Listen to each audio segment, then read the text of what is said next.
Ranji trophy semi ഫൈനലിൽ ഗുജറാത്തിനെ മറികടന്ന് കേരളം ഫൈനലിൽ. ചരിത്രത്തിലാദ്യമായാണ് കേരളം രഞ്ജി ട്രോഫി ഫൈനലിൽ എത്തുന്നത്. മുംബൈയെ തോൽപ്പിച്ച വിദർഭയാണ് 26-ന് തുടങ്ങുന്ന കേരളത്തിന്റെ എതിരാളികൾ.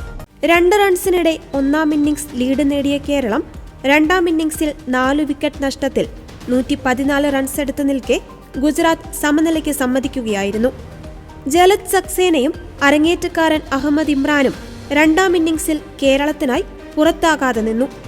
ആദിത്യ സർവാദിയുടെ പന്തിൽ ബൗണ്ടറിക്ക് ശ്രമിച്ച നാഗാസ്വാലയുടെ ഷോട്ട് ലെഗിൽ ഫീൽഡ് ചെയ്യുകയായിരുന്ന സൽമാൻ നിസാറിന്റെ ഹെൽമെറ്റിലടിച്ച സ്ലിപ്പ് ക്യാപ്റ്റൻ സച്ചിൻ ബേബിയുടെ കൈകളിലെത്തി. ജമ്മു കാശ്മീരിനെതിരെ 1 റൺ ലീഡിൽ സെമി ഉറപ്പിച്ച കേരളം ഗുജറാത്തിനെതിരെ 2 റൺസ് ലീഡിൽ ഫൈനലും ഉറപ്പിച്ച ചരിത്രം കുറിച്ചു. 1957-ലാണ് കേരളം ആദ്യമായി രഞ്ജി ട്രോഫി ടൂർണമെന്റിൽ മത്സരിക്കാനിറങ്ങുന്നത്. ആദ്യ സീസണിൽ മദ്രാസിനും മൈസൂരുവിനും ആന്ധ്രയ്ക്കും ഹൈദരാബാദിനുമെതിരായ എല്ലാ മത്സരങ്ങളിലും തോറ്റായിരുന്നു കേരളം അരങ്ങേറ്റം കുറിച്ചത്. രഞ്ജിയിൽ ശ്രദ്ധേയമായ പ്രകടനം നടത്താൻ കേരളം പിന്നെയും കാത്തിരിക്കേണ്ടി വന്നത് 4 പതിറ്റാണ്ടോളമായിരുന്നു. 1994-95 KN അനന്തപത്മനാഭന്റെ നേതൃത്വത്തിൽ ഇറങ്ങിയ കേരളം ദക്ഷിണ മേഖലാ വിജയികളായി പ്രീ ക്വാർട്ടറിലെത്തിയാണ് മികവ് കാട്ടിയത്. 1996-97 സീസണിൽ ദക്ഷിണ മേഖലാ ജേതാക്കളായ കേരളം സൂപ്പർ ലീഗിലേക്ക് യോഗ്യത നേടി.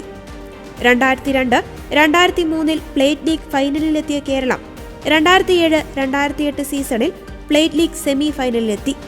2017-2018 സീസണിലാണ് അതിനുശേഷം കേരളം മികച്ച പ്രകടനം നടത്തിയത്.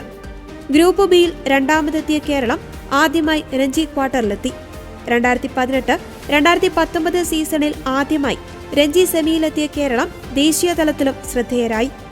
എന്നാൽ കഴിഞ്ഞ 5 വർഷമായി രഞ്ജിയിൽ കാര്യമായ നേട്ടം കൊയ്യാതിരുന്ന കേരളം ഇത്തവണ ഒരടി കൂടി കടന്ന് ചരിത്രത്തിലാദ്യമായി ഫൈനൽ ഉറപ്പിച്ചിരിക്കുന്നു.